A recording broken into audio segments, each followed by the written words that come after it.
Hello friends, मैं हूं आयुष त्रिवेदी। स्वागत करता हूं आपके अपने यूट्यूब चैनल फार्मेसी वाला में। आज के इस वीडियो में हम लोग बात करने वाले हैं डी फार्म सेकेंड ईयर का, जो आपका एक सब्जेक्ट है community pharmacy and management. Community pharmacy and management, उसका हम लोग चैप्टर नंबर 5, उसका हम लोग आज कवर करेंगे चैप्टर नंबर 5, जो कि आपका है पेशेंट काउंसलिंग। ठीक है, आपको उसके बारे में पेशेंट काउंसलिंग में क्या क्या पढ़ना है, सारी भी टॉपिक्स हम लोग आज कवर करने वाले हैं। साथ ही साथ ये वीडियो थोड़ा लंबा होने वाला है, क्योंकि सारे भी टॉपिक हमने एक वीडियो में कवर करने वाले हैं, बहुत ही शॉर्ट तरीके से, बहुत ही आपके एग्जाम पॉइंट से बहुत ज़्यादा इंपॉर्टेंट होने वाला है। ठीक है, तो ये इसके वीडियो के अंदर, इस वीडियो के अंदर आपको इंपॉर्टेंट क्वेश्चन और उसके एमसीक्यू भी मिल जाएंगे। इस सभी चैप्टर्स के जो इंपॉर्टेंट क्वेश्चन आपके एग्जाम में आने वाले हैं या तो आ चुके हैं, वो सभी क्वेश्चन इसमें मेंशन है कि इस टॉपिक से कितने क्वेश्चन लिए जा सकते हैं एग्जाम पॉइंट ऑफ व्यू से। ठीक है, तो इसमें कौन कौन से टॉपिक्स है। सबसे पहले आपका है पेशेंट काउंसलिंग, फिर stage of the patient counselling, कौन कौन से स्टेजेस होते हैं पेशेंट काउंसलिंग करने के लिए। फिर होता है barrier to effective the counselling, कौन कौन से बैरियर होते हैं जो अफेक्ट करते हैं हमारी काउंसलिंग को। फिर patient counselling of point for the chronic and disease और डिसऑर्डर। ठीक है, उसके बारे में पढ़ना है। पेशेंट काउंसलिंग पॉइंट पढ़ना है कि किसी भी क्रोनिक डिजीज जैसे अस्थमा हो गया, ठीक है, कोई सीओपीडी हो गया या डायबिटीज हो गया, तो एड्स हो गया, तो इस सभी डिजीज में, ये सभी बीमारियों में कौन कौन से पेशेंट काउंसलिंग की क्या क्या इन्फॉर्मेशन होने चाहिए, सभी पॉइंट को हम कवर करने वाले हैं। उसके साथ ही आपका है पेशेंट पैकेज इंसर्ट। ठीक है, आपका है patient package insert. Patient package insert क्या होता है?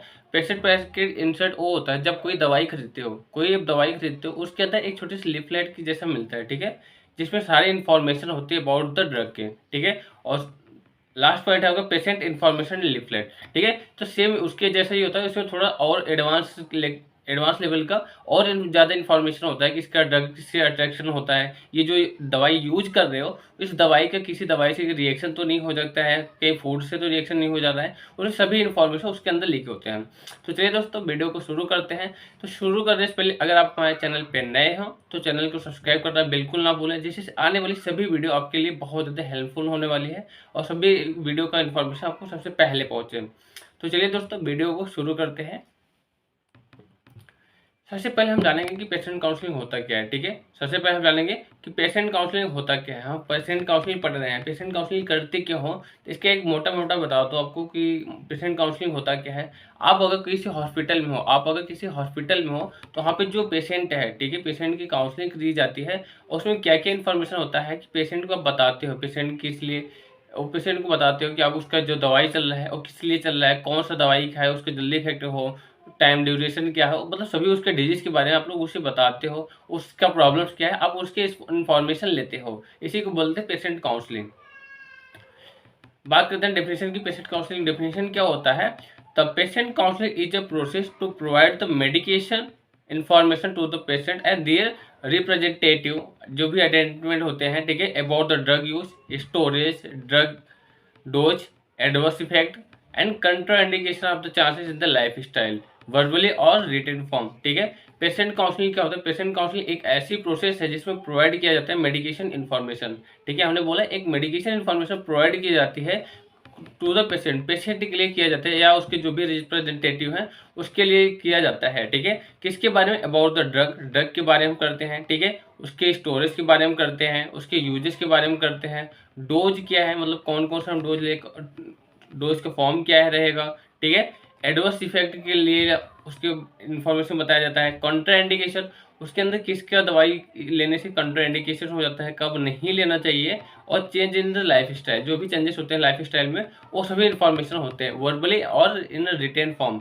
या तो आप डायरेक्ट उनसे ले सकते हैं या तो रिटेन फॉर्म में भी आप उन्हें बता सकते हैं। ठीक है, तो pharmacist are the pharmacist offer the only health care providing focusing on the patient education or medication, how to take it, how to expect it, and side effect and drug interaction. क्या बोल रहा है कि pharmacist जो होता है इसकी लेने के बाद उसका ये देखता है कि जो हेल्थ केयर जो हम प्रोवाइड कर रहे हैं, जिस पे फोकस कर रहे हैं पेशेंट के एजुकेशन और उसकी मेडिकेशन पे, जो भी उसका एजुकेशन है, एजुकेशन ये नहीं देखेंगे उसने एलएलबी कर रखा है, उसकी डिग्री क्या है, हम वो मेडिकेशन के बारे में, मेडिसिन के बारे में कितना इन्फॉर्मेशन उसे पता है, ये चीज़ हम जानते हैं। ठीक है, कि ये कब लेना है, ठीक है, how to take it, what what to expect, ये भी क्वेश्चन होता है, ठीक है। एंड साइड इफेक्ट क्या होती है उसका, या किसी ड्रग से इंटरेक्शन नहीं हो रहा, वो सभी इंफॉर्मेशन की जानकारी लेना और आदान प्रदान करना ही पेशेंट काउंसलिंग होती है।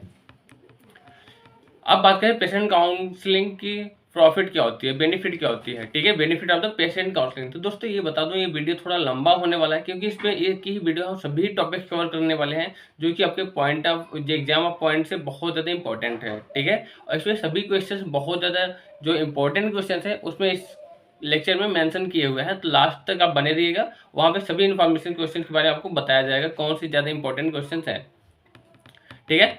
तो बेनिफिट क्या क्या होता है, pharmacist provide the effective dose in the patient information, जो फार्मासिस्ट होता है प्रोवाइड करता है जो भी इफेक्टिव डोज होता है पेशेंट की इन्फॉर्मेशन के लिए, ठीक है। And a patient receive the better sufficient knowledge about the drug, जो पेशेंट होता है उससे ज़्यादा अच्छी नॉलेज हो जाती है अबाउट द ड्रग के बारे में, ठीक है। At clear patient to doubt about using the drug, वो पेशेंट को क्लियर हो जाता है जो दवाई यूज कर रहा है, जो ड्रग यूज कर रहा है उसका इफेक्ट क्या है, उसका यूज कब करना है, क्यों करना है, तो उससे सभी इन्फॉर्मेशन मिल जाता है। It decrease the medication mistake, कोई भी मेडिकेशन मिस्टेक हो रहा है अगर हम जाके पेशेंट को बताएंगे ना ये कब लेना है कब नहीं लेना है, तो पेशेंट अगर अपने मन से ले लेता है, बाई चांस अपने मन से कुछ भी ले लेता है रैंडमली, तो उससे मेडिकेशन मिस्टेक होने के चांसेस बढ़ जाते हैं। Patient feel courage to ask the question, patient एक अच्छा फील करता है कि हम अपना जो भी डाउट्स है डायरेक्ट हम फार्मासिस्ट से पूछ सकते हैं, ठीक है। It decrease the chances of the interaction of the drug और ड्रग ऑफ फूड, ठीक है। इसमें डिक्रीज होते हैं जो ड्रग ड्रग इंटरेक्शन होता है या ड्रग से फूड से इंटरेक्शन होता है उसके चांसेस कम हो जाते हैं, क्योंकि फार्मासिस्ट उसके ऑलरेडी बता दिया होता है, ठीक है। It provide the route of administration of the drug, ठीक है, ये कैसे लेना है ये सब इन्फॉर्मेशन बताता है, ठीक है। It decrease the chances of the digression of the drug, जो ड्रग की डिग्रेशन होती है उसमें डिक्रीज हो जाती है, उसके ज़्यादा चांसेस नहीं होते हैं इसमें। It provide the storage condition, कैसे हमें ड्रग को स्टोर करके रखना है वो भी इन्फॉर्मेशन बताया जाता है। It provide non pharmacological management disease, ठीक है, जैसे कि हम जरूरी नहीं है कि कोई चीज़ हम है दवाई से ही खत्म कर सकते हैं, थोड़ा बहुत ये भी होता है कि आप खुद के डेली एक्सरसाइज होता है, कुछ ऐसे डिजीज होते हैं जो आप जो मेडिटेशन होते हैं उससे करने से आप प्रॉफिट मिल सकता है, ठीक है। आप डेली एक्सरसाइज करिए उससे भी आपको प्रॉफिट मिलता है। इससे ये होता है कि हम प्रोवाइड करते हैं जो नॉन फार्माकोलॉजिकल मैनेजमेंट होता है उसको भी यूज कर लेते हैं डिजीज में, ठीक है। It provide the knowledge about the adverse effect and the in case adverse effect patient will not panic, ठीक है। उसमें एडवर्स जो इफेक्ट होता है ड्रग की एडवर्स इफेक्ट होता है तो उसको भी क्या करता है उसके बारे में नॉलेज प्रोवाइड करता है फार्मासिस्ट, ठीक है। अगर कोई पेशेंट है उसके एडवर्स इफेक्ट के बारे में नहीं पता है तो वो भी उसे बताता है, ठीक है, एडवर्स इफेक्ट होता क्या है। It provide knowledge what to if the missed, ठीक है, ये क्या बोल रहा है, एक ऐसी नॉलेज प्रोवाइड करते हैं, ठीक है, उन्हें नॉलेज बताते हैं, उन्हें बताते हैं उसके बारे में कि अगर आप कोई दवाई नहीं ले रहे हो what to do if dose missed, अगर आपकी डोज मिस हो जाती है, ये मत सोचिए आप चलो दोपहर के हमने सुबह खा लिया, ठीक है, सुबह खा लिया दोपहर का आपको टाइम नहीं मिला या थोड़ा लेट हो गया, तो ये मत सोचो यार चलो शाम को खा लेंगे दोनों साथ में खा लेंगे कवर हो जाएगा, उसके बारे में ऐसा नहीं करना, वो सभी इन्फॉर्मेशन बताता है उस टाइम आपको फार्मासिस्ट। उसके बाद it provide the sufficient satisfaction of the patient about the medication, वो प्रोवाइड करता है सेटिस्फेक्शन ऑफ द पेशेंट का जो भी मेडिकेशन की बहुत सेटिस्फेक्शन होता है वो सभी कुछ उसे प्रोवाइड करता है जिससे पेशेंट एकदम सेटिस्फेक्ट हो जाए, ठीक है, एकदम अच्छी तरह से उसे पता हो जाए। Drug interaction and the adverse drug reaction should be prevented, ठीक है, जो भी ड्रग का इंटरेक्शन होता है, ठीक है, जो ड्रग का इंटरेक्शन होता है या ड्रग का रिएक्शन होता है किसी ड्रग से एडवर्स ड्रग रिएक्शन होता है एडीआर जिसे बोलते हैं, उसको हम प्रिवेंट कर सकते हैं, उसे रोकथाम कर सकते हैं, उसकी रोक कर सकते हैं, बेनिफिट कर सकते हैं, इसके ये सभी बेनिफिट होते हैं हमारे पेशेंट काउंसलिंग करने से। पेशेंट काउंसलिंग करने से बहुत ज़्यादा इंपॉर्टेंट आपको जो हमने बताया ये बहुत ही ज़्यादा इंपॉर्टेंट है, क्योंकि आपके सीपीएम से कम्युनिटी फार्मेसी मैनेजमेंट से दो चैप्टर बहुत ज़्यादा इंपॉर्टेंट है, एक है आपका प्रिस्क्रिप्शन, सेकेंड है आपका पेशेंट काउंसलिंग, ठीक है, जिसको थोड़ा हमें डीपली पढ़ना है और अच्छे से पढ़ना है, सभी पॉइंट को हम कवर करेंगे। फिर पढ़ेंगे stage of the patient counselling, कि पेशेंट काउंसलिंग करने के लिए कौन कौन सी स्टेज होनी चाहिए, जो पेशेंट काउंसलिंग करते हैं तो कौन कौन से चरण होने चाहिए, कैसे कैसे हम पेशेंट काउंसलिंग करते हैं वो सभी इन्फॉर्मेशन आपको पढ़ना है, ठीक है। Following are the steps of follow by the for the counselling. सबसे पहले हम क्या करेंगे, preparation for the counselling session, सबसे पहले हम प्रिपेयर करेंगे, जो भी काउंसलिंग करने जा रहे हैं तो उसको खुद प्रिपेयर होंगे, उसके बारे में हम पता लगाएंगे, ठीक है। Opening of the counselling session, फिर हम काउंसलिंग सेशन को ओपन करेंगे मतलब स्टार्ट करेंगे, काउंसलिंग कंटेंट के बारे में पढ़ेंगे, कौन कौन से कंटेंट में हम काउंसलिंग करने वाले पेशेंट की। फिर आपको क्लोज द सेशन, कि सेशन को क्लोज करने के लिए कुछ इन्फॉर्मेशन होती है, वो भी हम उसके बताएंगे। ठीक है, सबसे पहला स्टेज के बारे में पढ़ेंगे, क्या है preparation for the counselling session. कि अगर हम काउंसलिंग सेशन करने जा रहे हैं तो सबसे पहले क्या हमें प्रिपेयर करना है, क्या स्टार्ट करना है। पेशेंट के सामने जाएंगे तो सबसे पहले क्या करेंगे, तो सबसे पहले क्या करता है, इंट्रोड्यूस योर सेल्फ। आप सबसे पहले आप खुद को इंट्रोड्यूस करोगे। ठीक है, रिव्यू पेशेंट मेडिकेशन रिकॉर्ड। ठीक है, आपके पास पेशेंट का मेडिकेशन जो भी चल रहा है उसका रिकॉर्ड होना चाहिए। Explain the purpose of importance of the counselling patient. आप कुछ मिस्टेक हो रहा है। ठीक है, explain the purpose of importance of the counselling of the patient. ठीक है, ऑफ द पेशेंट हो गया यहाँ पे। ठीक है, हम पेशेंट का काउंसलिंग क्यों कर रहे हैं, उसका इंपॉर्टेंस क्या है। ठीक है, इसका एक्सप्लेन उसके बारे में उसको हम बताएं कि हम किस पर्पज से आपका पेशेंट की काउंसलिंग कर रहे हैं। ठीक है, ऑप्टेन मेडिकेशन हिस्ट्री। ठीक है, हम मेडिकेशन हिस्ट्री भी उसके लेंगे कि ये एलर्जी की कोई दवाई है, अगर कोई दवाई पहले से ले रहा है उसमें कोई एलर्जी नहीं है तो वो सभी इन्फॉर्मेशन हमारे इंसिडेंट्स हमें सभी पता होनी चाहिए। ठीक है, obtain drug related information such as allergic and use the herbal intakes. ठीक है, वो सभी ड्रग के बारे में पता होना चाहिए, इन्फॉर्मेशन हमें लेना चाहिए कि कोई ड्रग है जैसे कि कोई हर्बल मेडिसिन हो गए या कोई एलर्जी ड्रग हो गया, उसके यूज़ के बारे में पता होना चाहिए कि अब पेशेंट क्या यूज़ कर रहा है क्या नहीं कर रहा है। पेशेंट के पहले में रिकॉर्ड ऑलरेडी रखना चाहिए। ठीक है, सेकेंड स्टेज आता है opening the session. Second stage आता है ओपनिंग द सेशन, जो भी हम होता है इंट्रोडक्शन करते हैं पेशेंट की। ठीक है, in this session pharmaceutist should be the consider following things. ये सभी पॉइंट हम उसमें कवर करते हैं। सबसे पहले फार्मासिस्ट क्या करता है, the pharmacist should the greet to patient name and the introduce himself. ठीक है, फार्मासिस्ट क्या करता है, सबसे पहले जाता है ग्रीट बोलते हैं, मतलब good morning sir, good night, जो भी होगा। ठीक है, XYZ। फिर उसके बाद खुद बताएगा कि मैं कौन हूँ, मैं कहाँ से आया हूँ, क्यों आया हूँ आपके पास, क्या करने वाला हूँ। ठीक है, it is the best use of the suffix Mister, Mrs या मिस। ठीक है, जो भी अगर ये बहुत ही ज़्यादा इंपॉर्टेंट होता है कि अगर आप मिस्टर लगाते, कोई है जैसे रामलाल है। ठीक है, तो मिस्टर रामलाल, आप ये सब ये वर्ड वो हमें यूज़ करना है। ठीक है, MR से मिस। ठीक है, उसके बाद pharmacist should tell about the purpose of the counselling. Pharmacist उसे बताएगा कि हम जो आप काउंसलिंग कर रहे हैं क्यों कर रहे हैं, इसका पर्पज क्या है। ठीक है, the pharmacist should the gather information from the patient about the understanding of the disease and drug treatment. जो फार्मासिस्ट होगा, ठीक है, उसकी गैदर इन्फॉर्मेशन पेशेंट के बारे में बताएगा कि ये क्या वो कर रहे हैं। ठीक है, उससे गैदर इन्फॉर्मेशन लेगा सबसे पहले कि जो भी इसका गैदर इन्फॉर्मेशन का मतलब होता है आपका जो हिस्ट्री है, पहले की इन्फॉर्मेशन है, कहाँ मेडिसिन कर रहे हो, कौन सा मेडिसिन यूज कर रहे हो, कैसे यूज कर रहे हो। ठीक है, the pharmacist should ask open ended question. जो फार्मासिस्ट होगा उससे ओपन एंडेड क्वेश्चन पूछेगा। ओपन एंडेड मतलब जिसके आंसर आप बता सके। ठीक है, rather information ended questions, and for example the what did the doctor tell you about the your disease। कि डॉक्टर ने आपकी जो बीमारी है उसके बारे में आपको क्या बताया है। ठीक है, तो उसमें बताएगा कि हाँ डॉक्टर ने बोला है ऐसी दवा खाओ, ये अपना छोड़ दो। ठीक है, what do you know about your disease. आप अपने बीमारी के बारे में क्या जानते हैं। अगर आपको डायबिटीज है तो आपको क्या पता है कि आप डायबिटीज पेशेंट जो होते हैं, हमें कोई भी कार्बोहाइड्रेट जो ज़्यादा फूड है हमें वो चीज़ नहीं लेना चाहिए। तो सभी इन्फॉर्मेशन आप पहले पेशेंट से लेते हैं। ठीक है, during counselling the pharmacist should avoid the those question of the activity that can the embrace of the patient. During the counselling करते समय जो फार्मासिस्ट होता है उसे अवॉइड करता है वो सभी क्वेश्चंस को। ठीक है, as the activity that can the embrace of the patient, जो पेशेंट के ऊपर से जाए। अगर नॉर्मली देसी भाषा में बोले कि उसके समझ में ही नहीं आया तो वो सभी हमें पेशेंट काउंसलिंग करते इस टाइम वो वर्ड यूज नहीं करने, वैसे क्वेश्चंस नहीं पूछने जो पेशेंट को ना पता हो या उसके शरीर के ऊपर से जाए। थर्ड स्टेप क्या करते हैं, काउंसलिंग कंटेंट। जो हम काउंसलिंग करने जा रहे हैं उसमें कौन कौन से कंटेंट मेंशन होने, किस कंटेंट में हम काउंसलिंग करने जा रहे हैं। ठीक है, तो इन this session the pharmacist should consider the following things. कौन कौन से थिंग्स लेते हैं। ठीक है, नेम एंड डोज मेडिकेशन। ठीक है, कौन सा नाम क्या है पेशेंट का, डोज मेडिकेशन कौन सा दे रहे हैं। ठीक है, reason why it is the prescribe, ये क्यों प्रिस्क्राइब किया गया है। रूट ऑफ एडमिनिस्ट्रेशन, किसे कैसे लेना है।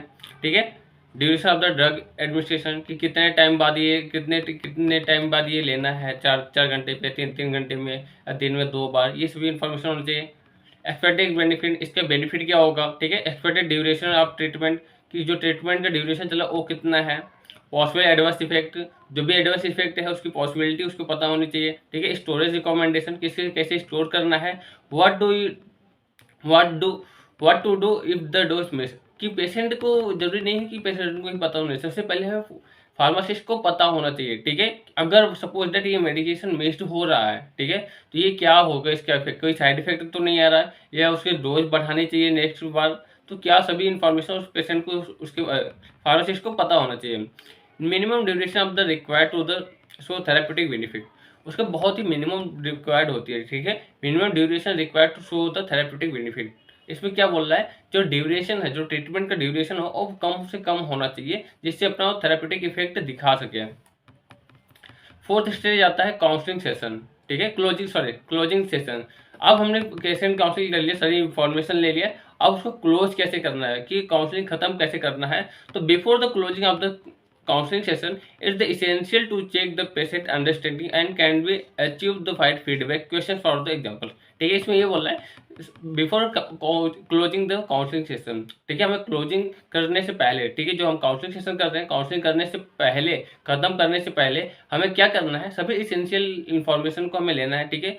पेशेंट के अंडरस्टैंडिंग को समझना है, पेशेंट समझा या नहीं समझा, ठीक है, वो सभी एक्टिविटीज हम चेक करेंगे कि उसका फीडबैक क्या रहा है। तो उससे कुछ क्वेश्चन पूछेंगे, जैसे कि how long you will take this medicine, आप कितने लंबे समय तक ये मेडिसिन खाएंगे, ठीक है।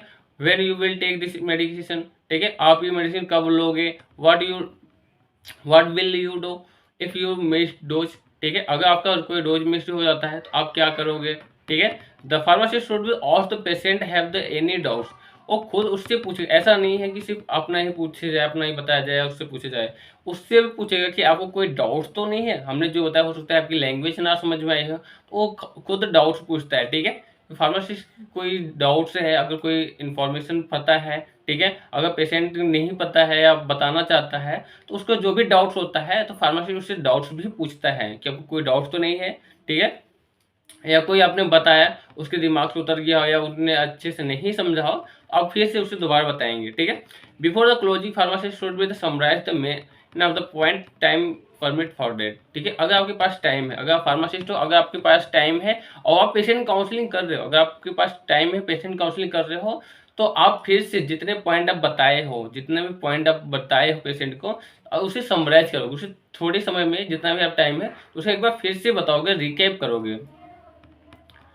Pharmacist can share his contact number, अगर नीड है, अगर ज़रूरत पड़ती है तो फार्मासिस्ट अपना नंबर भी उसे शेयर करेगा। अगर आपको कोई इन्फॉर्मेशन चाहिए या कोई नई बात समझ में आ जाती है अबाउट मेडिकेशन के बारे में, आप डायरेक्ट मुझे कॉल करके बुला सकते हैं, मैसेज कर सकते हैं, ठीक है। ओके, अब सेकेंड पॉइंट क्या है आपका, बैरियर टू इफेक्टिव काउंसलिंग। कौन कौन से बैरियर होते हैं जो हमें इफेक्ट करते हैं काउंसलिंग, कौन कौन से बैरियर होते हैं जो इफेक्ट करते हैं काउंसलिंग को। तो types of barrier of the effecting counselling, कौन कौन से बैरियर्स होते हैं, patient related barrier, pharmacist related barriers होते हैं, पेशेंट रिलेटेड और सिस्टम रिलेटेड। अगर कोई गलतियां होती है तो तीन चीज की गलती होती है, ठीक है। तो ये कौन किसकी किसकी गलती होती है, पहले तो फार्मासिस्ट की हो सकता है कि फार्मासिस्ट से कोई गलती हो रही हो, दूसरा पेशेंट से कोई गलती हो रही है, और लास्ट वन होता है कि कोई सिस्टम का ही गलती है, ठीक है। पहला पॉइंट है फार्मासिस्ट रिलेटेड बैरियर्स, कि फार्मासिस्ट के रिलेटेड जो है कौन कौन से बैरियर्स होते हैं। Lake of knowledge about the patient, pharmacist को पता ही नहीं है कि किस पेशेंट का हमें पेशेंट काउंसिल करना है, उसका इन्फॉर्मेशन उसके पास है ही नहीं, किसका डिजीज क्या चल रहा है, दवाई उसे पता ही नहीं है, ठीक है। तो lake of knowledge about the patient, ठीक है, lake of knowledge about the patient disease condition, ठीक है, उसकी डिजीज की कंडीशन क्या है, कौन से स्टेजेस चल रहा है, ये सब उसके पता नहीं होता, तब ये प्रॉब्लम्स हो जाती है। लेक ऑफ कॉन्फिडेंस, फार्मासिस्ट को खुद कॉन्फिडेंस नहीं है, जाके वहाँ खुद एकदम डर गया, नर्वस हो गया, ठीक है। लेक ऑफ स्किल, क्यों कैसी स्किल भी नेसेसरी होती है, ठीक है। एज डिफरेंस, अगर एज डिफरेंस है, आप किसी छोटे बच्चे को, कोई बड़ा फार्मासिस्ट छोटे बच्चे को समझाना मुश्किल होता है, या आप कोई छोटा काउंसलर हो, ठीक है, कोई छोटा काउंसलर हो और जो पेशेंट है बहुत ओल्ड एज का है, तो उसके थोड़े बताने में समझाने में थोड़ी प्रॉब्लम्स होती है।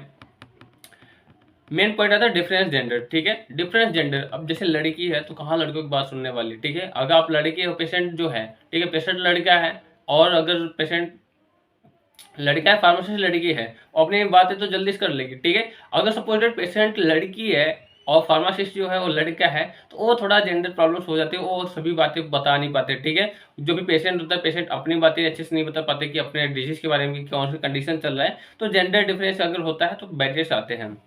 लैंग्वेज डिफरेंस, ठीक है, अगर हो सकता है भैया आप इंग्लैंड से आए हो, ठीक है, हो सकता है आप कहीं अलग लैंग्वेज यूज़ कर रहे हो, वो हिंदी में बता रहे हैं, आपको उर्दू समझ में आती है, मराठी समझ में आती हो, तो ये थोड़ा बैरियर होते हैं, जो भी लैंग्वेज बैरियर्स होते हैं, ठीक है।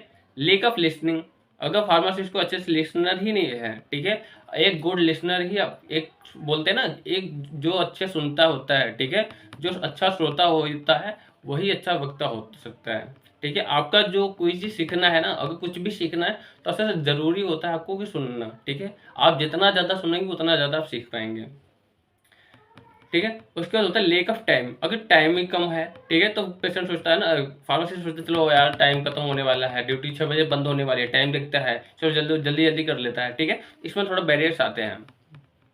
सेकेंड बैरियर हमने बताया पेशेंट रिलेटेड टू बैरियर्स, ठीक है, कि पेशेंट से रिलेटेड कौन कौन से बैरियर होते हैं। लेक ऑफ ट्रस्ट, भैया लड़की है विश्वास ही नहीं करेगी, ठीक है, ऐसे ही बता रहा ऐसा बात नहीं है, ठीक है। अगर पेशेंट जो होता है और ट्रस्ट नहीं करता है फार्मासिस्ट के ऊपर तो वो थोड़ा प्रॉब्लम्स हो सकती है, लड़की है तो बिल्कुल नहीं करेगी। Lake of knowledge about the non verbal communication, ठीक है, lake of knowledge about the non verbal communication, कि उसके नॉलेज नहीं है कि नॉन वर्बल कम्युनिकेशन कैसे किया जाता है, कैसे बातचीत किया जाता है, ठीक है। कल्चर रिलीजन बिलीफ, ठीक है, वो किसी अपने धार्मिक वो रखता हो, श्रद्धा रखता हो कि हाँ यार मैं तो ऐसे ही ठीक हो जाऊंगा। पुअर लिसनर, ये तो सब में है, ठीक है, अगर पेशेंट को अच्छा सुनाई नहीं दे रहा हो, अगर लड़की है तो कहाँ सुनने वाली है, कितना भी आप सुनाते रहो सुनती नहीं है, ठीक है। Just kidding. Lake of time, ठीक है, अगर टाइम कम है, पेशेंट के पास ही टाइम कम है, या बोलता जल्दी जल्दी करो भैया। इन्फॉर्मेशन ऑफ द ओवरलोड, ठीक है, आपके ऊपर ज़्यादा इन्फॉर्मेशन है, ठीक है, ज़्यादा ओवरलोड है इन्फॉर्मेशन के, तो थोड़ा प्रॉब्लम्स होते हैं। या कोई फिजिकल या मेंटल हो, ठीक है, फिजिकल मेंटल स्टेटस आपका थोड़ा कम हो, थोड़ा दिमाग से आउट हो, तो उसमें थोड़ा प्रॉब्लम्स हो सकती हैं। और इमोशनल हो, अगर पेशेंट ज़्यादा इमोशनल होता है, ठीक है, उस समय थोड़े बैरियर्स आते हैं पेशेंट काउंसलिंग करने में, ठीक है। उसके बाद आता है सिस्टम रिलेटेड बैरियर्स, कि सिस्टम से कौन कौन से रिलेटेड, जो सिस्टम रिलेटेड बैरियर होते हैं उसमें कौन कौन से आपके बैरियर्स आ सकते हैं, कि सिस्टम किसमें क्या गलती हो सकती है। तो सबसे पहले होती है lake of privacy. Lake of privacy का मतलब है कि ढेर सारे पेशेंट बैठे हैं, उन्हीं के सामने पेशेंट काउंसलिंग कर रहे हो, ठीक है, हो सकता है कोई उसका पर्सनल इन्फॉर्मेशन हो या पर्सनल कोई डिजीज हो वो नहीं बता सकता है उनके सामने, तो ये चीज़ दिक्कत होती है कि सबके सामने नहीं बताना चाहते हैं कुछ लोग अपनी बीमारियों का कारण, ठीक है। ये प्राइवेसी की होती है, अगर लेक ऑफ प्राइवेसी होती है तो ये सिस्टम की गलती होती है, ठीक है। Lake of pharmacist in the pharmacy, अगर फार्मासिस्ट ही कम है, ठीक है, पेशेंट ज़्यादा है फार्मासिस्ट कम है, तो उसमें भी प्रॉब्लम होती है। लेक ऑफ टाइम, अगर सिस्टम के पास टाइम ही नहीं होता है। हैवी पेशेंट तो फ्लोर द प्रिस्क्रिप्शन फिलिंग, अगर बहुत ज़्यादा पेशेंट आ रहे हैं, प्रिस्क्रिप्शन बहुत ज़्यादा आ रहा है, एक साथ जल्दी जल्दी कर रहे हो, तो उसमें प्रॉब्लम्स होती है। या poor communication between the pharmacist and physician, ठीक है, या जो फार्मासिस्ट और फिजिशियन, जो डॉक्टर और फार्मासिस्ट होते हैं उनके बीच पुअर कम्युनिकेशन, मतलब उस चीज़ समझ में नहीं आ रहा है, उसने कुछ और बताया, उसने जाके कुछ और करके आया, ठीक है, उसने बताया कि रूम नंबर 5 में जाना और रूम नंबर 50 में चला गया, ठीक है, पेशेंट का नाम दूसरा बताया, वो दूसरे पेशेंट का काउंसलिंग करने चला गया, तो ये थोड़ा बैरियर्स होते हैं। अब बात करते हैं strategy of the overcome barrier, ठीक है, कि कौन कौन से स्ट्रेटजी होते हैं जो हम ओवरकम बैरियर, मतलब इसको कैसे रोकथाम, ओवरकम की बैरियर बात कर रहे थे तो रोकथाम कैसे कर सकते हैं, ठीक है। तो barrier to the communication can be overcome by, उसे हम कैसे रोकथाम कर सकते हैं, बॉडी लैंग्वेज, ठीक है, अपने बॉडी लैंग्वेज अच्छे करके, मोटिवेट रिसीवर, ठीक है, increase the number of pharmacist, pharmacist को ज़्यादा बढ़ा देंगे हॉस्पिटल में, प्रॉपर कम्युनिकेशन इंक्रीज कर देंगे, proper listener of the patient, ठीक है, अगर पेशेंट ज़्यादा अच्छे से सुन रहा है, ठीक है, अगर पेशेंट जो है वो अच्छे से सुन रहा है फार्मासिस्ट के बाद तो ये अच्छे से हो सकते हैं, ठीक है। चेक इन द अंडरस्टैंडिंग, ठीक है, हम उसकी चेक करेंगे कि हाँ पेशेंट समझा या नहीं समझा, ठीक है। यूजिंग पिक्टोग्राफ, अगर पिक्टोग्राम्स की बात किया जाए, पिक्टोग्राम मतलब इमेज, ठीक है, कि कोई आपको इमेज की तरह दर्शाता है, ठीक है, इमेज के थ्रू अगर कोई दर्शाता है, इमेज के थ्रू कोई अगर दर्शाता है, जैसे ये हो गया ना, इसे बोलते हैं खतरा, ठीक है, इसे बोलते हैं खतरा, ठीक है। अगर आप गुटखे पे देखो रहोगे, कोई अगर गुटखा है या तंबाकू होता है तो उस पर लिखा होता है तंबाकू से कैंसर होता है, वहाँ पे अच्छा एकदम डायग्राम बना दिया जाता है कि आप अगर तंबाकू खाते हैं आपका शक्ल कैसा ब्यूटी पार्लर जैसा हो जाता है, ठीक है, कि आप मेकअप करवा के आते हैं, ऐसा नहीं एकदम बहुत खतरनाक गंदे चेहरे लगते हैं, ठीक है। अवॉइडिंग एंजर, ठीक है, कि जो पेशेंट है या कोई फार्मासिस्ट है वो गुस्सा नहीं करेगा, ठीक है, ड्यूरिंग द पेशेंट काउंसलिंग के टाइम कोई गुस्से से नहीं, एकदम पोलाइटली दोनों बात करेंगे। सिक्योरिटी ऑफ द प्राइवेसी, ठीक है, प्राइवेसी होनी चाहिए। And preparing before the counselling, counselling करने से पहले हमें खुद को प्रिपेयर, फार्मासिस्ट को खुद को प्रिपेयर करना है कि हम जाएंगे तो फार्मासिस्ट के सामने क्या क्या बोलेंगे, पेशेंट के सामने क्या क्या वर्ड बोलेंगे, क्या क्या उससे पूछेंगे, कौन कौन सी इन्फॉर्मेशन लेंगे, ये सभी कुछ उसमें मेंशन होती है। Patient counselling point of the chronic disease and disorder, ठीक है, पेशेंट काउंसलिंग करेंगे और सभी जो भी क्रोनिक डिजीज या डिसऑर्डर है उसके बारे में पेशेंट काउंसलिंग कैसे कर सकते हैं। सपोज सबसे पहले आपका दे रखा है हाइपरटेंशन। हाइपरटेंशन पेशेंट क्या करेगा, ही should the council about the pharmacological management also, ठीक है, उन नॉन फार्माकोलॉजिकल मैनेजमेंट के बारे में बताएगा, ठीक है। He should avoid the weight loss, बताएगा वेट लॉस करिए, रेगुलर एक्सरसाइज करिए, डिक्रीज सॉल्ट इनटेक, आप जो भी भोजन ले रहे हो उसमें सॉल्ट बहुत कम होनी चाहिए, इंक्रीज डाइटरी फाइबर्स, ठीक है, अवॉइडिंग स्मोकिंग, अब स्मोकिंग एंड एल्कोहल, आप स्मोक मत करिए, एल्कोहल मत लीजिए, ठीक है। The pharmacist should the advise the patient for measuring the blood pressure and the weekly और ट्वाइस इन अ वीक, ठीक है, कि अगर फार्मासिस्ट बताएगा कि आप अपना जो भी ब्लड प्रेशर है वो बार बार आप चेक कराते रहिए, वीक में 2 बार या वीक में 3 बार, जो भी आपको हो सकते हैं पॉसिबल, ठीक है। The pharmacist should the advise the patient follow the direction of the doctor, pharmacist बताएगा कि जो भी डायरेक्टर ने आपको बताया इन्फॉर्मेशन उसको आप फॉलो करिए। The pharmacist should the counsel stopping and the starting the drug on your on self desire और नॉट गुड, ठीक है। जो फार्मासिस्ट क्या करेगा वो बताएगा कि जो काउंसलिंग कर रहा है pharmacist should counsel the stopping and starting, ठीक है, stopping and starting of the drug on the self desire और नॉट गुड, वो बताएगा कि आपकी इसके लिए अच्छी है या नहीं है, ठीक है, जो भी आप मेडिसिन ले रहे हो उसके क्या क्या प्रॉफिट है, वो सभी कुछ इन्फॉर्मेशन बताता है अबाउट द हाइपरटेंशन के बारे में, ठीक है। और सेकेंड आपका जैसे रहेगा डायबिटीज, कि डायबिटीज के बारे में पेशेंट क्या बताएगा, तो pharmacist should give a overview of the diabetes, सबसे पहले फार्मासिस्ट डायबिटीज के बारे में बताएगा कि डायबिटीज होता क्या है, इससे कौन कौन से बीमार, इसके क्या क्या सिम्टम्स होते हैं, क्या क्या प्रॉब्लम्स हो सकते हैं इससे, ठीक है। तो pharmacist should advise the weight loss and daily exercise, pharmacist बताएगा कि आप वेट लॉस करिए, ठीक है, आपके जो वेट है वेट को खत्म कम करिए थोड़ा, और डेली एक्सरसाइज करिए।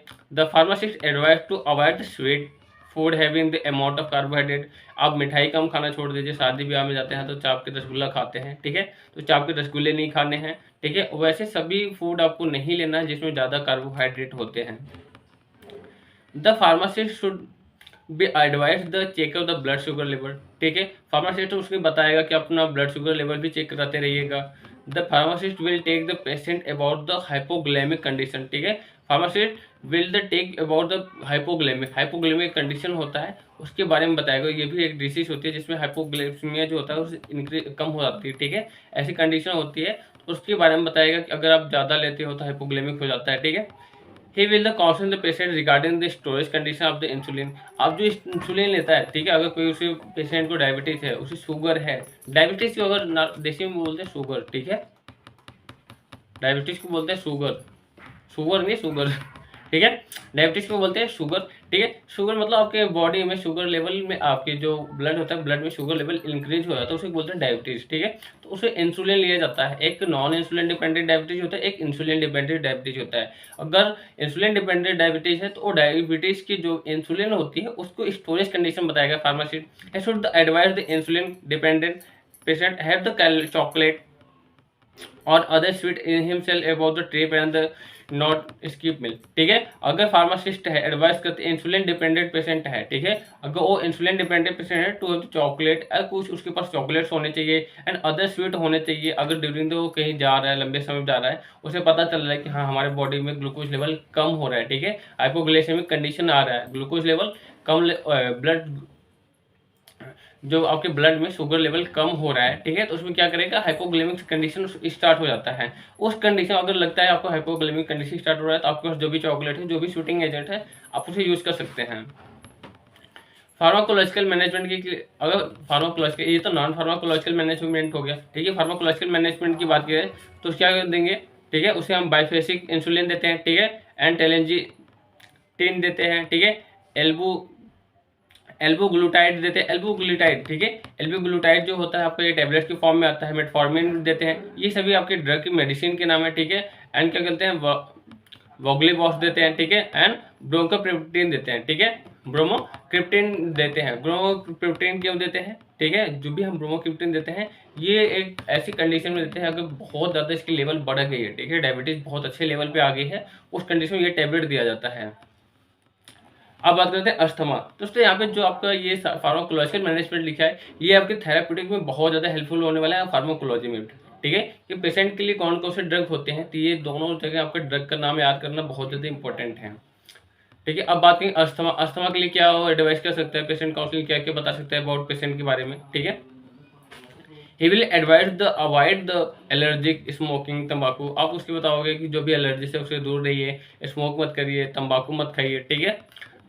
ही should the counsel the patient take the prophylactic, ठीक है, प्रोफिलेक्टिक ड्रग बिफोर एक्सरसाइज, ठीक है। वो बोल रहा है कि आप जो भी ड्रग ले रहे हो, ठीक है, एक्सरसाइज से पहले आप ले लो। ऐसा नहीं है कि हम एक्सरसाइज कर रहे हैं या नहीं हो रहा, तो आप जैसे भी ले रहे हो तो उसे काउंसिल करना पेशेंट का काम होता है। He will train the patient on the use of metered dose inhaler and dry powder inhaler. अब मेटर डोज और ड्राई पाउडर इनहेलर होता क्या है, जो हुक्के जैसे आता है, ठीक है, जैसे आप लोग गांजा पीते हो, ठीक है, जैसे गांव के लोग गांजा पीते हैं, तो गांजा ऐसे नहीं पीना है, वो आपका एक ऐसे फॉर्म में होता है, ठीक है, एक उसके अंदर सिलेंडर लगी होती है और इस फॉर्म में होता है, यहाँ से ऐसा निकला होता है, ठीक है, और यहाँ पे आपका सिलेंडर होता है, यहाँ पे आपका सिलेंडर होता है। इसे पंच, जब इसे आप पंच करते हो तो यहाँ से पाउडर फॉर्म में दवा निकलता है, ठीक है, यहाँ से पाउडर फॉर्म में दवा निकलता है, इसे को बोलते हैं मेटर डोज इनहेलर, ठीक है। एक एमडीआई बोलते हैं इसको, एमडीआई भी बोलते हैं matter dose inhaler.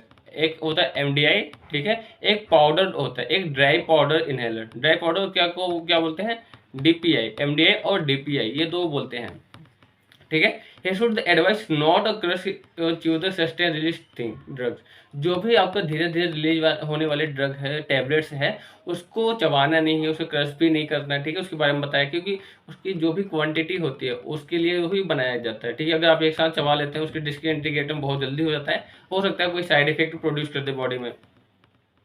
He will advise the medication must be taken the regular basis. आप जो भी दवाई ले रहे हो वो रेगुलर बेसिस पे आपको दवाई लेना है, ठीक है। He will advise the patient of the gargling of the mouth using the inhaler drug। अब कोई भी अगर पेशेंट को हम बताएंगे कि पेशेंट जो भी ड्रग ले रहा है, पेशेंट जो भी ड्रग ले रहा है, एमडीआई ले रहा है, कोई भी इनहेल कर रहा है, उसके बाद आप गार्गल करोगे, ठीक है, आप गरारे करोगे, मुंह में पानी लेके मुंह को साफ करोगे। अब फार्माकोलॉजिकल मैनेजमेंट कौन कौन से हम दे सकते हैं ड्रग, ठीक है, सल्बुटामॉल दे सकते हैं, ठीक है, एसल्मेट्रोल दे सकते हैं, एप्राट्रोपियम दे सकते हैं, ठीक है, एंड ग्लाइकोपाइरोलेट दे सकते हैं, ब्रोमाइड दे सकते हैं, ग्लाइकोप्लाइरोट और ब्रोमाइड दे सकते हैं, ठीक है। Combination of the drug use in the albuterol, ठीक है, जो एल्ब्यूटेरॉल होते हैं उसके, और हम क्या सकते हैं एप्राट्रोपियम, ये दोनों के हम कंबाइन करके ड्रग दे सकते हैं इसको अस्थमा को ठीक करने के लिए। अब बात करते हैं टीबी, ठीक है, टीबी ट्यूबरक्लोसिस के लिए कंडीशन में हम कौन कौन सा ड्रग दे सकते हैं, पेशेंट क्या काउंसलिंग कर सकता है, ठीक है। The patient should the give overview of the TB और the advice the pharmacist should be given the patient of the TB और द टू स्टे होम। आप घर पे रहिए, ठीक है। Should wear mask while going to outside. अगर बाहर जा रहे हो तो, अगर जैसे कोरोना कंडीशन में हुआ था, ठीक है, तो सेम उसी कंडीशन में अगर आप बाहर जा रहे हो तो आपको मास्क लगाना जरूरी होता है। Separate bed should be advice. आप अपना पर्टिकुलर सेपरेट बेड यूज करिए, ठीक है, to cover mouth and nose coughing और स्नीजिंग, ठीक है। अगर आप खांस रहे हो या आप छींक आ रही है, आप अपने माउथ को और नोज को दोनों को ढकोगे, ठीक है, कवर करके रखोगे, ये नहीं है किसी के सामने है, ठीक है, आप वहाँ आप खांसी कर रहे हो, वहाँ पे आप छींक रहे हो, तो ये अच्छी इफेक्ट भी नहीं प्रोड्यूस करता, तो आपको हो सकता है आपके जो भी वायरस बैक्टीरिया है उनके अंदर चले जाए। डीओटी क्या होता है, direct observe therapy. Direct observe therapy is the highly advice, ठीक है। डायरेक्ट ऑब्जर्व थेरेपी का मतलब ये कोई थेरेपी नहीं किया जाता, ये इसका मेन मकसद यही होता है कि जो पेशेंट है, अब जो पेशेंट है, अगर आपका कोई पेशेंट है, ठीक है, ये फैमिली मेम्बर खुद करते हैं, अभी जो उसके रिलेटेड होते हैं कि पेशेंट है वो प्रॉपरली अपना मेडिसिन ले रहा है नहीं ले रहा है, ठीक है, ले रहा है या नहीं ले, दिन में अगर 4 बार ले रहा है उसको चारों बार टाइम देखना है कि हाँ अपना मेडिसिन ले रहा है या नहीं ले रहा है, इसी को बोलते हैं डॉट, ठीक है। डायरेक्ट ऑब्जर्व थेरेपी, हम डायरेक्ट ऑब्जर्व करते हैं पेशेंट को कि हाँ ले रहा है या नहीं ले रहा है प्रॉपरली, ठीक है। Dot weaker should be wear a mask, better mask, ठीक है। जो आपका डॉट वर्कर्स है, सॉरी डॉट वर्कर, ठीक है, जो भी उसे चेक कर रहा है, जो भी डॉट वर्कर्स है, जो डायरेक्ट ऑब्जर्व थेरेपी प्रोवाइड कर रहा है, वो खुद भी मास्क लगा के देगा, वो भी अच्छा वाला, ठीक है, जैसे आपका N95 हो गया, जो भी आपके पास अच्छा वाला मास्क है। To take medication until the doctor stop, ठीक है, आप मेडिकेशन तब तक लेते हैं जब तक डॉक्टर मना नहीं कर देता। The pharmacist should the information about the inform the patient of the stopping the therapy too soon or not taking the regularly can the allow TB the germs develop resistant to the, ठीक है। जब pharmacist inform करना चाहिए जो patient है वो अपना therapy तब तक स्टॉप नहीं करेगा जब तक टीबी के जम्स हैं, जो भी ट्यूबरकुलोसिस जो जम्स हैं वो डेवलप करते रहेंगे, ठीक है। और clinical test should be perform the check the drug effective और नॉट, ठीक है। क्लिनिकल टेस्ट भी हमें करवाते रहना चाहिए कि जो ड्रग है वो इफेक्ट कर रहा है बॉडी पे या नहीं कर रहा है, ठीक है। अब बात करें फार्माकोलॉजिकल मैनेजमेंट की। फार्माकोलॉजिकल मैनेजमेंट में कौन कौन से हम दवाई दे सकते हैं, ठीक है। जैसे हम रिमाफिसिन दे सकते हैं, ठीक है। पाराजीनामाइड दे सकते हैं एंड आइसोनाजाइड दे सकते हैं, ठीक है। ये सभी यूथामॉल दे सकते हैं, ब्यूटॉल इथाम्ब्यूटोल दे सकते हैं, ठीक है। सैल्बुटामॉल दे सकते हैं, सेलमेटेरॉल दे सकते हैं, ठीक है। एंड आइप्रोट्रोपियम दे सकते हैं, ग्लाइकोपाइरोलेट दे सकते हैं, ब्रोमाइड दे सकते हैं and the combination of the drug use in the albuterol and the ipratropium, ये सभी हम ड्रग इस कंडीशन में दे सकते हैं टीबी के। अब आपकी बात आती है सीओपीडी, ठीक है। सीओपीडी क्या होता है? क्रोनिक ऑब्स्ट्रक्टिव पल्मोनरी डिजीज, ठीक है। Chronic obstructive pulmonary disease. The pharmacist should advise the patient counselling from the COPD about क्या अवॉइड द एलर्जेंस, ठीक है, जो भी एलर्जी से होती हैं, ठीक है। To inhale the oxygen, oxygen के बारे में बताएगा। To avoid the mites and dust, जो भी आपके अगर कोई गर्दे हो रहे हैं, ठीक है, कोई डस्ट पार्टिकल्स हो रहे हैं तो उसको अवॉइड करना है। तो स्टॉप स्मोकिंग, आप स्मोकिंग नहीं करोगे। To protect the himself from cold, अगर कहीं कोल्ड की है तो आप खुद को प्रोटेक्ट करोगे। To exercise regularly to make strong heart lung, ठीक है। आप डेली एक्सरसाइज करोगे, ठीक है, जो भी आपका योग प्राणायाम है, ठीक है, कपालभाति है, जो भी है अनुलोम विलोम, तो उसको डेली आप एक्सरसाइज करते रहोगे जिससे आपका स्ट्रॉन्ग रहेगा जो हार्ट और लंग्स हैं। The patient will the trained, ठीक है। The pharmacist will trained the patient use the metered dose inhalers and the dry powder inhalers and nebuliser, ठीक है। हमने सेम यही कंडीशन बताया है कि जैसे कि हम अस्थमा में देख रहे हैं सेम वही सीओपीडी में भी देखेंगे। अगर पेशेंट जो ले रहा है तो उसको हम ट्रेंड करेंगे वो कैसे लेते हैं, ठीक है। जो आपका मेटल डोज इनहेलर्स होता है उसको कैसे लेते हैं, उसके लेने की क्या क्या सावधानियां बरतनी चाहिए, वो सभी इन्फॉर्मेशन बताएगा। और साथ ही साथ नेबुलाइजर अगर यूज कर रहे हो तो पेशेंट को ट्रेड करेगा फार्मासिस्ट, ठीक है। जो फार्मासिस्ट है पेशेंट को अच्छे से उसके बारे में बताएगा। फार्माकोलॉजिकल मैनेजमेंट कौन कौन से देते हैं? सल्ब्यूटामॉल दे सकते हैं, ठीक है। सल्मेटेरॉल दे सकते हैं, आइप्रोट्रोपियम दे सकते हैं, ग्लाइकोपाइरोलेट दे सकते हैं, प्रोवाइड, ठीक है। And combination of the drug use in the albuterol and the ipratropium, सारी ड्रग हम ये दे सकते हैं सीओपीडी के कंडीशन में। ओके, एक और पॉइंट आता है एड्स की। एड्स के बारे में कौन कौन सी दवाई से दे सकते हैं, ठीक है। If someone has the symptoms of the HIV, a pharmacist advise him for test। अगर किसी को सिम्टम्स दिख रहा है HIV का, ठीक है, एड्स बहुत ही खतरनाक बीमारी होती है, इसकी इलाज भी जैसे नहीं हो रहे हैं, ठीक है। अगर कोई है कि फार्मासिस्ट को बताएगा, ठीक है, जो भी अगर आपको लग रहा है कि आपके कुछ सिम्टम्स हैं कि आपको HIV हो रही है या उसके HIV कुछ सिम्टम्स दिख रहे हैं, आप फार्मासिस्ट को बताओगे, ठीक है। फार्मासिस्ट को एडवाइस दोगे कि हाँ आपके टेस्ट कराने चाहिए, ठीक है। If someone HIV positive, he should disclose the test, and this help to take the PMTCT। और जो PMTCT क्या होता है? Prevention of mother and child transmission, ठीक है। Prevention of mother and child transmission क्या होता है अभी आपको बताता हूँ, ठीक है। इफ समवन है HIV पॉजिटिव, अगर कोई HIV पॉजिटिव है, ठीक है, उसे लग रहा है कि हाँ वो HIV से सफरिंग कर रहा है, ठीक है, तो he should disclose the test. वो उसे बताएगा सबको, ये नहीं है कि HIV हो रहा है तो छुपा के रखें। हो सकता है आपके पेशेंट को अगर है तो उसके फैमिली वालों को भी बढ़ सकता है। अगर in the help of the take, ठीक है, this help to take the PMTC, ठीक है। PMTCT क्या होता है? जो प्रिवेंशन करता है मदर और चाइल्ड का ट्रांसमिशन ना हो, ठीक है। अगर लैक्टेशन हो रही है, ठीक है, जिसके प्रेगनेंसी के दौरान अगर आपको है, प्रेगनेंसी के दौरान तो कंट्रोल नहीं कर सकते, बट अगर लैक्टेशन हम बच्चों को दूध पिला रहा है, अगर उसको पता चल गया, ठीक है, अगर पता चल गया कि हाँ मेल को है, सॉरी जो भी मदर है, मदर को HIV है, तो वो अपने बच्चे को दूध नहीं पिलाएगी। हो सकता है बोतल का यूज करें या किसी दूसरे का हम मदर के मिल्क पिलाएं, बट उस कंडीशन में उसको हम प्रिवेंट करना चाहिए।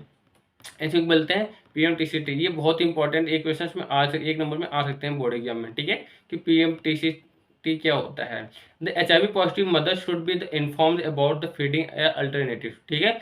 जो HIV पॉजिटिव है पेशेंट, वो इन्फॉर्म करेगा अबाउट फीडिंग के बारे में कि बच्चों को दूध कौन पिलाएगा, कैसे पिलाएगा, कोई अलग पिलाएगा, ठीक है। The patient should be advise the ARV therapy, ठीक है। ARV थेरेपी होता है, उसको एडवाइस किया जाए कि आप ARV थेरेपी यूज़ करिए, ठीक है। ARV थेरेपी मतलब आप रेगुलर एक्सरसाइज करिए, आप अपना खुद का पर्सनल चीज़ यूज़ करिए, किसी को ज़्यादा कंटेक्ट में मत रहिए, ठीक है। The patient should allow the direction of the doctor, ठीक है। Follow the patient should follow the direction of doctor. जो पेशेंट होगा वो डॉक्टर के दिए गए सभी निर्देशों का पालन करेगा। आप फार्माकोलॉजिकल मैनेजमेंट कौन कौन सा यूज कर सकते हैं, कौन कौन सी मेडिसिन इसमें देने की चाहिए, ठीक है। हम देते हैं लेमोडिन देते हैं, ठीक है, एंड जाइडोवैलोडिन देते हैं, एंड इंडिनावीर देते हैं, ठीक है, एंड इफ्रीविजन देते हैं, ठीक है, एंड निब्रोपाइन देते हैं, एंड सेटिविडिन देते हैं, रिटोनाविर देते हैं, ठीक है। ये सभी ड्रग हम according to the condition of the combination types of drug और उसके जो भी यूजेस हो रहे हैं उस कंडीशन ये सभी मेडिसिन देते हैं। अब पेशेंट पैकेज इंसर्ट की बात करते हैं, ठीक है। पेशेंट पैकेज इंसर्ट दोस्तों, अगर आपको वीडियो ये अच्छा लग रहा है तो प्लीज़ चैनल को सब्सक्राइब करें, जिससे आने वाली सभी वीडियो आपके पास बहुत ज़्यादा हेल्पफुल होते हैं, ठीक है। और मैं आपके लिए इतना अगर हेल्प कर रहा हूँ, आपके लिए इतना मेहनत कर रहा हूँ, तो आप भी कहीं ना कहीं सपोर्ट करिए, ठीक है, क्योंकि ये थोड़ा हम बेसिक बता रहे हैं, बट आगे चल के आपको बहुत ज़्यादा इन्फॉर्मेशन मिलने वाला है अबाउट द आपके एग्जाम के बारे में, ठीक है। हम सभी चैप्टर्स को कवर करेंगे, आपके एग्जाम से पहले तक कोशिश करेंगे, ठीक है। अगर आप लोग का अच्छा सपोर्ट रहा तो हम आपके एग्जाम के पॉइंट ऑफ व्यू से जितने भी इंपॉर्टेंट क्वेश्चन है आप लोग को सभी एक्सरसाइज कंप्लीट कराएंगे। अभी आप बने रहिए, वीडियो के लास्ट में आपको बताएंगे कौन कौन से इंपॉर्टेंट क्वेश्चन हैं जो आपके एग्जाम पॉइंट में आ सकते हैं।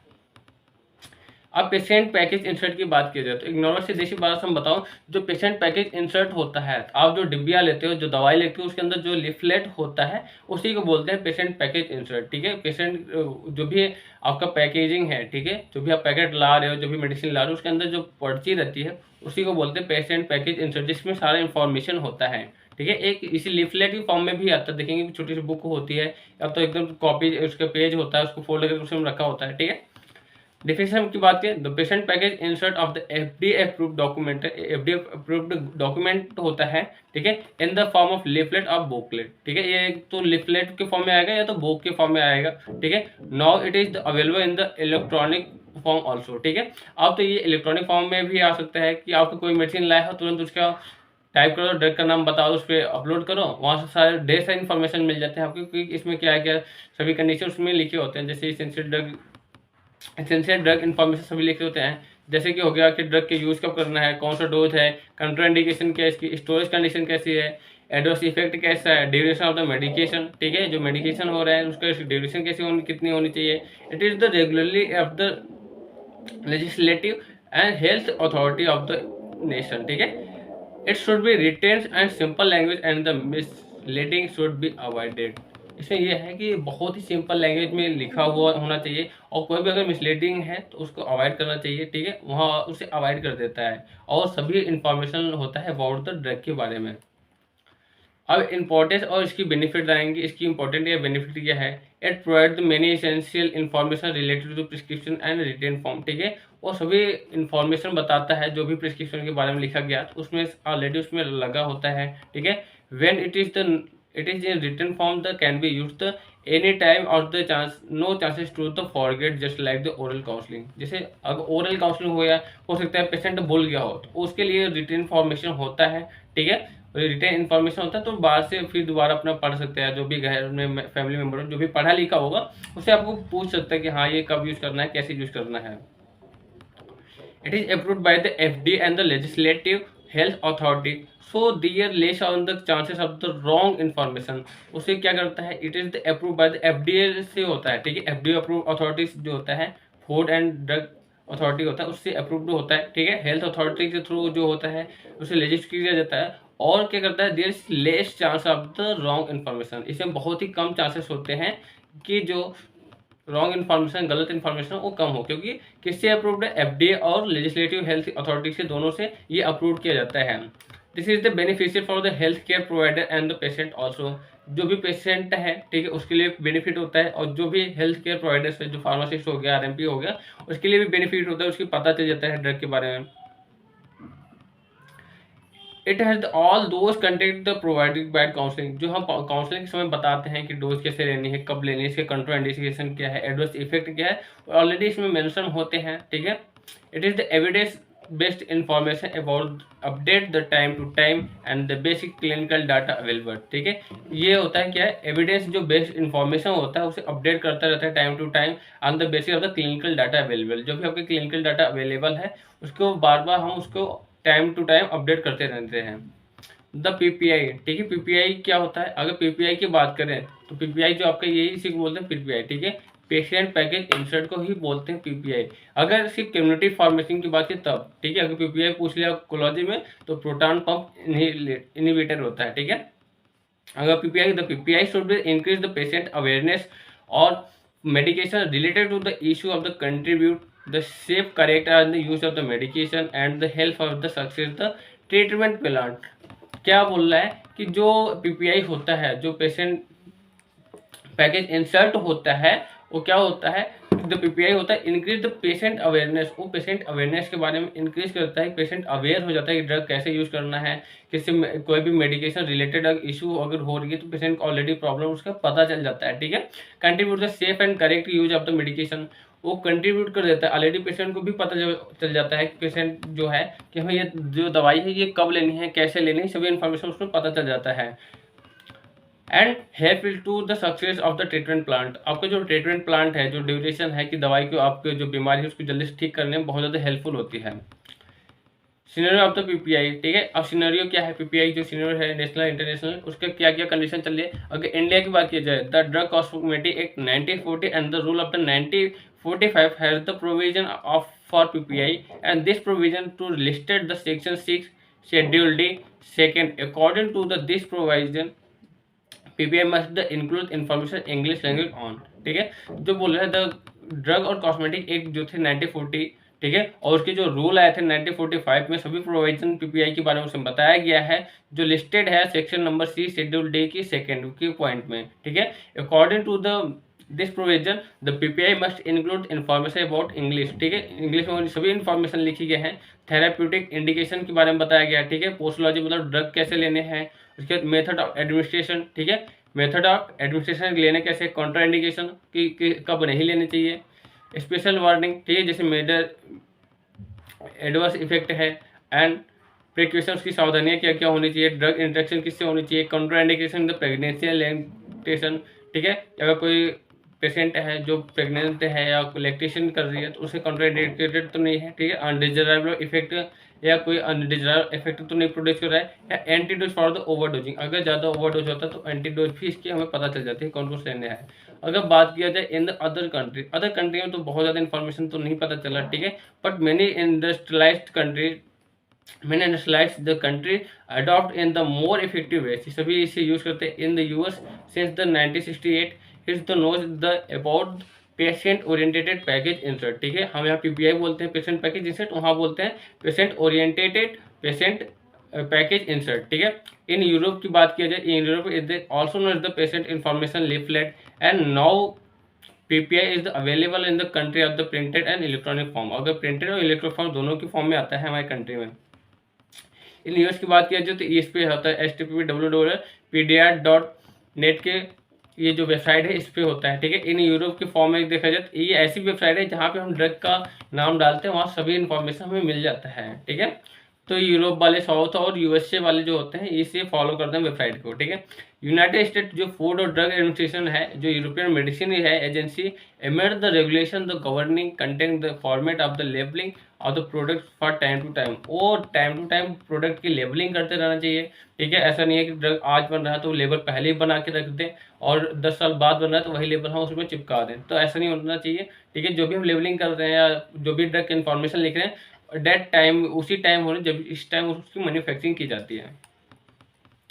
अब एक और पॉइंट आपका पेशेंट इन्फॉर्मेशन लीफलेट। ठीक है, जिसे बोलते हैं पीआईएल। ये पीआईएल जो होता है सेम उसी के तरह होता है जैसे हमारा पीपीआई होता है। ठीक है, पेशेंट पैकेज इंसर्ट जो होता है सेम उसी के जैसा ही होता है, इसमें थोड़ा इंक्रीज करते हैं इन्फॉर्मेशन को। ठीक है, patient package patient information leaflet written document also consist all the clinical experiment and essential information for the prescribed or non-prescribed drug, and it provides the manufacturer compliance and manufacturing companies and with the drug. ठीक है, it also contains information that are not related to the therapy like registration number and batches. क्या बोल रहा है, जो patient होते हैं और पेशेंट इंफॉर्मेशन ऑफ लीफलेट, जो पेशेंट इंफॉर्मेशन लीफलेट होता है जिसे पीआईएल बोलते हैं। PIL is the written document, एक ऐसा रिटेन डॉक्यूमेंट होता है। It contain all the clinical experiment, जो भी क्लिनिकल एक्सपेरिमेंट किए गए, प्री क्लिनिकल एक्सपेरिमेंट किए गए, जो भी एसेंशियल इन्फॉर्मेशन है वो सभी इंफॉर्मेशन उसके अंदर लिखे होते हैं। In the provided the manufacturing, ये प्रोवाइड करते हैं बाय द मैन्युफैक्चरर, जो भी मैन्युफैक्चरिंग कर रहा है, मैन्युफैक्चर कंपनी है, वो ड्रग के साथ ही हमें प्रोवाइड करते हैं। It all content information are that are not related therapy, वो सभी उसमें मेंशन होने चाहिए जो रिलेटेड थेरेपी से रिलेटेड नहीं भी है उसमें के बावजूद भी, और information are not related therapy जो नहीं है उसके बाद भी ये कंटेंट होनी चाहिए, ठीक है। लाइक रजिस्ट्रेशन नंबर और बैच, जो रजिस्ट्रेशन नंबर है या कौन सी बैच से निकला वो सभी उसमें मेंशन होने चाहिए। अब इसकी बात करते हैं यूज की, जो पीआईएल होता है उसका यूज कहाँ करते हैं। Best way are to educate the patient and about the their medication, patient को एजुकेट करता है, उसकी जो भी मेडिकेशन यूज कर रहा है उसके बारे में उसको नॉलेज प्रोवाइड करता है। Increase the knowledge the satisfaction in the information provider, ठीक है, वो सेटिस्फेक्शन हो जाता है, सेटिस्फाई हो जाता है कि हाँ जो हम दवाई यूज कर रहे हैं तो अच्छी दवाई है या नहीं है। Increase the self reliance and reduce the repeated consolation, contribute the better outcome of the illness and better information of the patient, उसके बारे में बताता है। और क्या, bridge information the gap between the patient and physician, अगर कोई भी पेशेंट है जो डॉक्टर के पास नहीं जा पाता है, टाइम लग जाता है, पेशेंट सोचता है कि हाँ डॉक्टर जाएंगे तो डॉक्टर पैसे फिर से देना पड़ेगा, डॉक्टर का जो फी है उसको फी से पे करना होगा, तो उससे पहले वो एक ब्रिज बना देता है कि डॉक्टर के पास ना जाए, आपको खुद भी पता चल जाता है और उसकी सभी इन्फॉर्मेशन खुद को पता चल जाता है, ठीक है। Ensure achievement and there Dzire health care outcomes होते हैं, ठीक है। Ensure the more active participation in the medication decision होते हैं, जो मेडिकेशन जो होते हैं, ठीक है, मेडिकल जो डिसीजन होते हैं वो उसमें बहुत क्या बोलता है, पार्टिसिपेशन करते हैं, ठीक है, कि उसके जो मोर एक्टिव पार्टिसिपेशन होते हैं मेडिकल डिसीजन में, ठीक है, जो भी मेडिकेशन जो डिसीजन ले रहे हैं वो सभी इन्फॉर्मेशन उसके ऑलरेडी पता हो जाता है, ठीक है, उसी के बेस पे जो आपको फार्मासिस्ट बताता है इसी के बेस पे बताएगा आपको। Ensure patient compliance and the rational use of medication, जो पेशेंट कंप्लायंस होते हैं, मेडिकेशन रेशनल यूज होते हैं, वो सभी बारे में हमें इंश्योर करता है, जानकारी देता है, जो हमारे होता है पीआईएल, पेशेंट इंफॉर्मेशन लीफलेट। अब दोस्तों हम बात करेंगे, हमारे ये सभी टॉपिक जो भी हमारे चैप्टर में दिए थे सभी टॉपिक हमारे कवर हो गए हैं। अब हम बात करेंगे एक्सरसाइज के बारे में। एक्सरसाइज में अब हम सभी क्वेश्चंस के बारे में पता करेंगे, कौन से क्वेश्चंस कितने मार्क्स का आ सकता है, कौन कौन से क्वेश्चंस आ सकते हैं आपके अबाउट दिस चैप्टर से, ठीक है। तो सबसे पहले लॉन्ग क्वेश्चन की बात किया जाए तो ये जो लॉन्ग क्वेश्चन आपका 5 नंबर में आता है, 5 नंबर का एक क्वेश्चन होता है। इसमें कैसा क्वेश्चन आ सकता है, define patient counselling right in the importance, ठीक है, पेशेंट काउंसलिंग क्या होता है इसके इंपॉर्टेंस को लिखने। Second question, right the stage of the patient counselling, कि हमने जो चारों स्टेज बताए थे, ठीक है, वो चारों स्टेज के बारे में लिखना है आपको। Discuss the barriers factor the patient counselling, जो पेशेंट काउंसलिंग आप कर रहे हो तो कौन कौन से बैरियर्स आते हैं। एक्सप्लेन पेशेंट पैकेज इंसर्ट, ठीक है, जो पीपीआई होती है उसके बारे में बताना है आपको। Outline the scenario of the PPI in India and other country, ठीक है, इंडिया में क्या चल रहा है और अदर कंट्री में क्या है, ठीक है, पीपीआई का, उसको सिनेरियो को बताना है। अगर शॉर्ट आंसर क्वेश्चन इस टाइप के आ सकते हैं, शॉर्ट आंसर आपका एक क्वेश्चन 3 मार्क्स के होते हैं। इस चैप्टर कैसे कैसे आपके क्वेश्चन बन सकते हैं, आपके ये इंपॉर्टेंट क्वेश्चन है। Right a short note on types of the patient counselling, ठीक है, पेशेंट काउंसलिंग पे शॉर्ट नोट लिखना है आपको, ठीक है, कि कितने टाइप्स के होते हैं patient counselling. Discuss a lab dive, ठीक है, discuss a detail note on the stage of the patient counselling, patient counselling का जो स्टेज है चारों स्टेज के बारे में उसको बताना है। Explain the scenario of the PPI Indian other countries, ये भी आ सकते हैं question. Describe the barriers effective counselling and types of the stresses, ठीक है, and that in brief patient counselling for the chronic obstructive pulmonary disease, ठीक है। Chronic obstructive pulmonary क्या है, हमने पहले ही बताया, इसको बोलते हैं सीओपीडी। सीओपीडी के बारे में जो पेशेंट काउंसलर है और पेशेंट काउंसलिंग जो कर रहा है तो क्या इन्फॉर्मेशन दे सकता है पेशेंट को।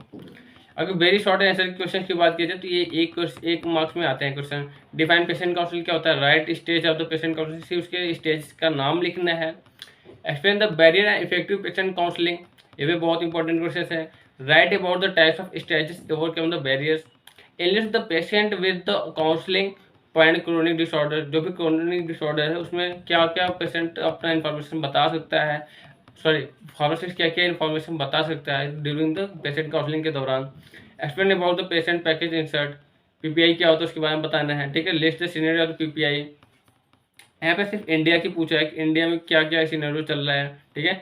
Describe patient information leaflet PIL, find the importance and benefit of the PIL. जो इम्पोर्टेंस या जो भी बेनिफिट है PIL PPI patient package insert की क्या क्या बेनिफिट्स हैं, हमने बहुत से बेनिफिट के बारे में पढ़े हैं, वो सभी इन्फॉर्मेशन आपको इसमें लिखने होते हैं। तो ये सभी क्वेश्चंस, जितने भी क्वेश्चंस मेंशन है, अगर क्वेश्चंस के चार भी आंसर आपके इसी चैप्टर से इसी वीडियो में आपको मिल जाएंगे, ठीक है। अगर दोस्तों आप हमारे चैनल पे नए हो तो प्लीज़ चैनल को सब्सक्राइब करें, जिससे आने वाली सभी वीडियो आपको पास बहुत जल्दी मिल जाए। और हम ट्राई करेंगे, अगर आपका सपोर्ट रहा तो हम अच्छे से अच्छा कोशिश करके आपको बहुत ही बेटर बनाने की कोशिश करेंगे, और बहुत ही अच्छे तरीके से आपके सभी चैप्टर्स के क्वेश्चन, इंपॉर्टेंट क्वेश्चन जो हैं, ठीक है, जो भी एमसीक्यूज होने वाले हैं, जो आपके एग्जाम में आने वाले हैं, सभी इसमें हम मेंशन करेंगे और आपको बताएंगे। तो प्लीज़ हमारे चैनल को सब्सक्राइब करें। अगर वीडियो आपको अच्छा लगा हो तो कमेंट में जरूर बताएं। अगर आपको कोई डाउट्स है तो इस कमेंट बॉक्स में आप पूछ सकते हैं कि आपके डाउट्स क्या है, ठीक है। अगर आपके नेक्स्ट वीडियो का लिंक इसमें दिया है, ठीक है, हमें 4 नंबर का इसमें लिंक डाल चुके हैं। आपको सभी पॉइंट ऑफ व्यू से आपको बहुत ज़्यादा हेल्पफुल होने वाला है। तो थैंक यू सो मच, मिलते हैं नेक्स्ट क्लास, बाय बाय।